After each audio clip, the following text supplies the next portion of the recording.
doing, Khaliis Take. If you haven't already, please like, subscribe, also hit the notification bell so you get the newest content first. But let's just go ahead and jump right in. The Clippers got to be the most confusing team I've seen in a long time. I look at this team all the time, every game, and I watch them from top to bottom, and I see nothing but talent, nothing but everything they need on the court. And then, you got to take into account also that, they're all not together at some point. Kawhi can't play back-to-backs right now. John Wall can't either. And I don't know if the minutes restriction is still on. That might be uplifted. But either way, it's one of those situations with the Clippers where it's like, wow, what I'm saying? You kind of don't know what you're getting from game to game with them, not only in regards to their roster or the rotation, but in regards to gameplay, because they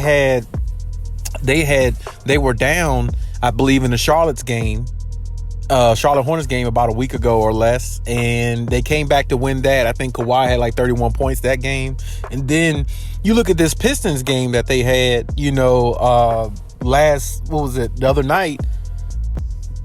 They're down, they're down like huge points, and they make an improbable comeback, and they find, I think it was like a 14-20 point lead somewhere in there. I can't remember the number off the top of my head, but either way, they make a huge comeback in a resounding comeback and defeat the Detroit Pistons, who's not a slouch anymore. I say the Pistons are not a team that lay down for you anymore. They're definitely a team that'll fight you to the end, so we got to give them credit, but either way, with or without Kawhi Leonard, this team is good enough to uphold a lead against a team like the Pistons and keep it all the way through. Paul George did have 32 points. He did play well. Paul George played well a lot of games this season, but the ending result wasn't always the greater. They didn't come out with wins, some of those that I feel like they should have. But of course, without Kawhi being there, being the defensive prowess he is, and adding his 25 plus points when he's healthy, that definitely makes a difference as well.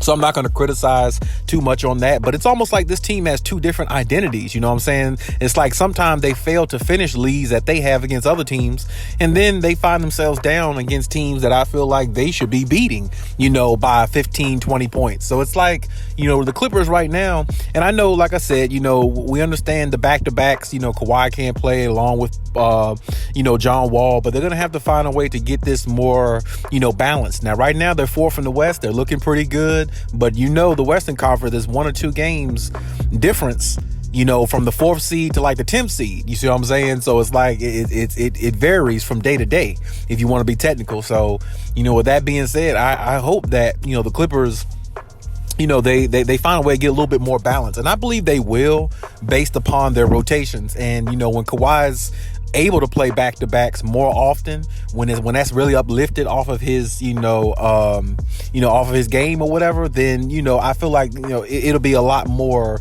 you'll see a lot more wins, a lot more easier wins, I think, because sometimes I just look at them and sometimes they're missing Paul George or Kawhi, whatever the case may be, but I still look at them against a team like Detroit. They should beat them with or without Kawhi and PG, if you ask me, because they're just really, they're that talented, they're good enough. But it's like sometimes when the Clippers are missing a player, or sometimes when they have both players, Kawhi and PG, sometimes they just kind of lag, offensively. And I find that to be a issue, because you don't need to be lagging when you're playing against teams who want your head, who want, who want to make an example out of you, because you're the team that a lot of people pick to win it all. And you're the team that a lot of people pick to represent the West. Going into the finals, every team is at your head every night. So, the Clippers got to be, just a little bit more on their toes in regards to who they're playing and who the competition is. Because sometimes with the Clippers, what I noticed watching them many times over, they play down to the competition that they're playing against. And, great teams have to beat the teams they're supposed to beat. Because if you beat the teams you're supposed to beat, it really makes you more confident when you play against teams that are like superior to those low seeded teams, or the team that's not going anywhere, because when you beat the teams you're supposed to, a lot of time in the schedule you have a favorable schedule where like you got 7 games against teams below 500. If you go 6-1 or 7-0, your confidence is up so high. When you play against a better team, you feel like you could beat anybody. And even though I know the Clippers feel like they could beat anybody, but you also have to go out there and prove it. And like I said, it was a good comeback win win overtime, 142 to 131, I believe. It was a really it was a great game, but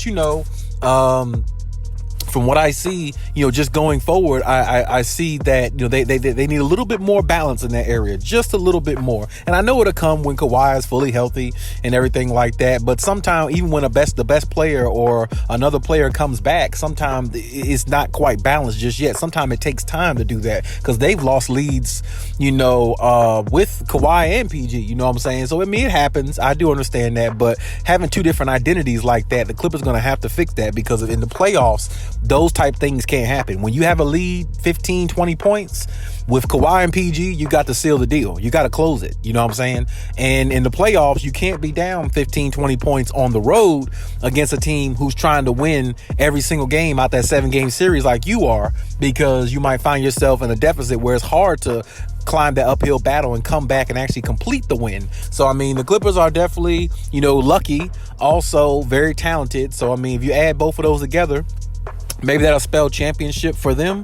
I'm not exactly sure, but like I said, it's many games to go, and we got a lot more to see with the Clippers. It's just right now, like I said, having two identities like that, both of those can be curses, not gifts. You see what I'm saying? So they're gonna have to correct that. And I also said many times before, you heard me say about Ty Lue and the rotations. He's gonna have to get better with that. But of course, that definitely comes with time, I guess. With Kawhi Leonard being there and him being in the driver's seat, because honestly, with him being 100% healthy, they could beat damn near every team in the NBA with just him being healthy.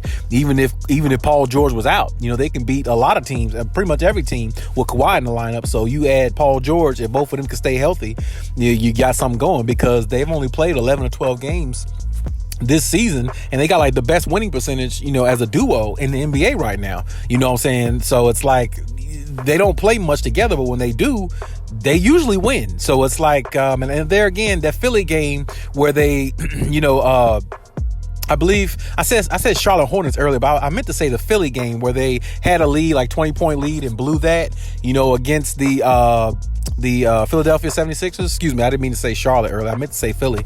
But yeah, they blew a lead against the Sixers, and there again, that shows the two different identities that they have. So they're going to have to correct that. And when they get leads like that, whether on the road or at home, you got to find a way to close it. You got to find a way to seal the deal. You got to find a way to, come out with that victory. You see what I'm saying? Because that could have slowed down 76ers momentum, could have built your momentum up even higher. And Kawhi played great that game. He had like 28 points. I think Paul George had like 22 points, I believe, that game.